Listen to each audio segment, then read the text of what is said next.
Nevermore. Our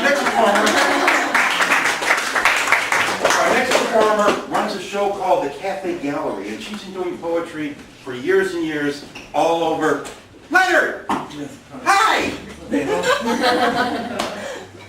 Good costume. He didn't recognize me. Good job with this. On my car on the way here.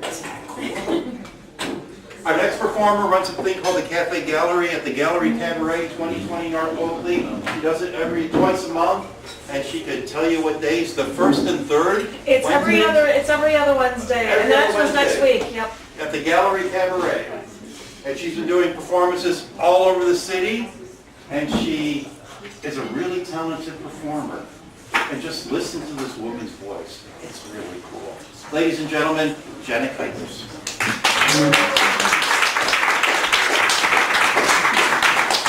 Thank you. Apparently, to listen to my voice because it's really cool. But what he didn't tell you, I don't know where I came up with this idea when I was writing poetry, to try to come up with a poem for every element in the periodic table. And I was like looking at something and I saw like Kohlschreiber on tennis. I'm like, coal. I thought I know that's from German, and I thought of alkoholvini, which is the origins of the word alcohol, which is what I learned from learning about the element antimony. And it's scary that you're learning this crap, but I'm working on it. I've got a lot of them done, and I have a bonus poem, and I don't know how, well, in a way it's horrific, but this is actually a bonus poem from the periodic table of poetry series, and this is a bonus because it's hydrogen cyanide. Some people might know what that is, have connections with it already. There you go.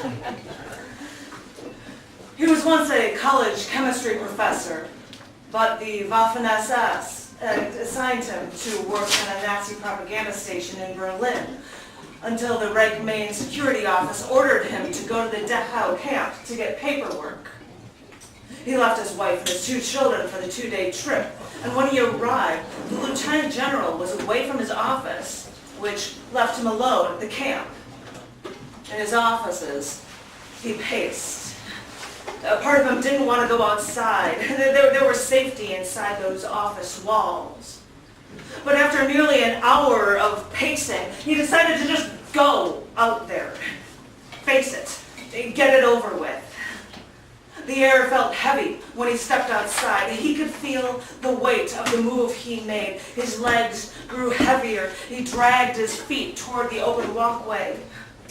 There was that heavy haze in the air. He knew what chemical reactions caused that distinct smell in the smoke and haze working its way through the camp. He saw across the clearing the doors closed to the showers, and he then walked with a new determination to bring himself to the hall. He could hear the sounds of people inside grow louder, but then he caught a glimpse of a guard that just made their way to the roof. As he got closer, he watched the soldier open what looked like a can and then shake it into the vent at the center of the building before closing that vent and walking toward that ladder back down. From the moment the contents from that can made its way into that building, with every subsequent step that he took, he heard the wails and screams get louder and louder from the Jews inside. He stopped for a moment. Look, he thought, he knew what this was. Just get used to this.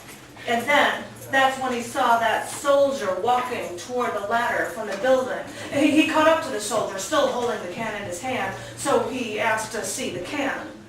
Once he had it in his hand, he looked at all the elements on the label. Zyklon B, hydrogen cyanide. He knew that this poisonous liquid boiled at just above room temperature, so all they had to do was drop some from a sealed can into an open hall, poisoning thousands in less than a half hour. He knew the Germans first thought of using this prussic acid against Napoleon in 1814. If they had, it would have been the first time hydrogen cyanide was used in warfare. But look at him now, the chemistry professor, reduced to thinking of how all the Jews inhaled this bitter almond smell of hydrogen cyanide until it combined with their red blood cells, starving them of oxygen until they died. Suddenly, he needed to take a deep breath. He saw the blue stains on the concrete walls before returning the empty can to the soldier. The soldier, making small talk, said, one of the Jews pleaded to me, I'm a decorated World War I vet in the artillery battalion. We shot gas shells at the enemy. I shouldn't be here. My papers are in my luggage. And we just keep telling him to go into the showers. And he knew in World War I we shot those shells into trenches in France. So he shrugged to commiserate. He knew that everyone here fights their own battles in this war. He told the soldier to notify him when the screams inside stopped and they opened the doors and started the crematorium. Then he walked away. At 50 meters, he clutched at his pockets to find his cigarettes and lighter. He wanted anything to calm him down so that he could focus on anything else until it was time.